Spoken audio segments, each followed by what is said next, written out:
मन को शांत और स्थिर करने के लिए भगवान श्री कृष्ण ने 2 उपाय बताए हैं।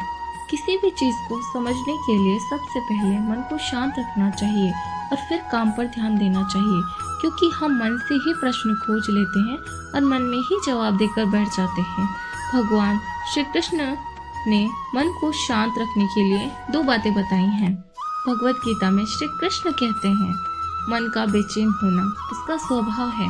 हमारे मन को लगता है कि अगर वह अलग अलग बातों के बारे में सोचता रहेगा तो हमें आने वाली हर मुश्किल और हर मुसीबत से बचा लेगा, पर ऐसा होता नहीं है। हम अपने जीवन का काफी अधिक समय सोच विचार करके परेशान होने में निकाल देते हैं। भगवान श्री कृष्ण कहते हैं कि मन का यह स्वभाव बदलना मुश्किल जरूर है, पर असंभव नहीं। अच्छा, अब आप एक बात बताइए, क्या आप कौवे को कह सकते हैं कि वे कांव कांव की ध्वनि न करें? या फिर क्या आप मेंढक को कह सकते हैं कि वे पानी देखते ही ऊंची छलांग न लगाएं? हमारे मन का भी कुछ ऐसा ही हाल है। जीवन में कुछ भी होता है, अच्छा या बुरा, हमारा मन उस पर कांव कांव करने लगता है। कांव कांव से मेरा आशय है चिंता करना, व्याकुल होना। ये कोई बुरी बात नहीं है। परेशानियां आती है तो मन परेशानी की ऊंची ऊंची लपटें लेने लगता है। कभी कभी तो मुझे ऐसा लगता है कि हम में से कई लोग सिर्फ परेशान होने के लिए जीते हैं। सारी परेशानी, पीड़ा, दुविधा अक्सर हमारे मन की बनाई हुई कहानियां होती हैं।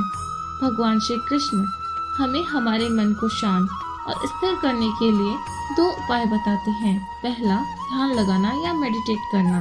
दूसरा, वैराग्य भाव सीखना। अब ध्यान या मेडिटेशन शब्द सुनते ही हम में से कई लोग आँख बंद करके सांसें अंदर बाहर लेने लगते हैं। यहाँ हम सब गलती कर बैठते हैं। मेडिटेशन या ध्यान का मतलब सिर्फ आँख बंद कर बैठना नहीं होता। मेडिटेशन का मतलब होता है अपना पूरा ध्यान किसी चीज़ पर केंद्रित करना और उसे हटने नहीं देना। अगर आप खाना बना रहे हैं तो सिर्फ इस बात पर ध्यान दीजिए। अगर आप सुबह परिभ्रमण पर निकले हैं तो अपना पूरा ध्यान भ्रमण पर लगाएं। यह मत सोचिए कि परिभ्रमण करके आप अपना कितना समय बर्बाद कर रहे हैं। जब आप अपने जीवन के हर छोटे बड़े काम को पूरे ध्यान से करते हैं तो आपका जीवन ही एक मेडिटेशन बन जाता है। ऐसे जीवन में शांति, स्थिरता, साहस और सफलता का होना निश्चित है। दूसरा उपाय, वैराग्य भाव।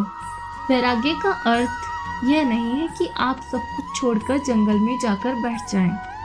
वैराग्य का सच्चा अर्थ है कि आप जो काम कर रहे हैं उसका क्या नतीजा या रिजल्ट निकलेगा उसकी चिंता ना करें।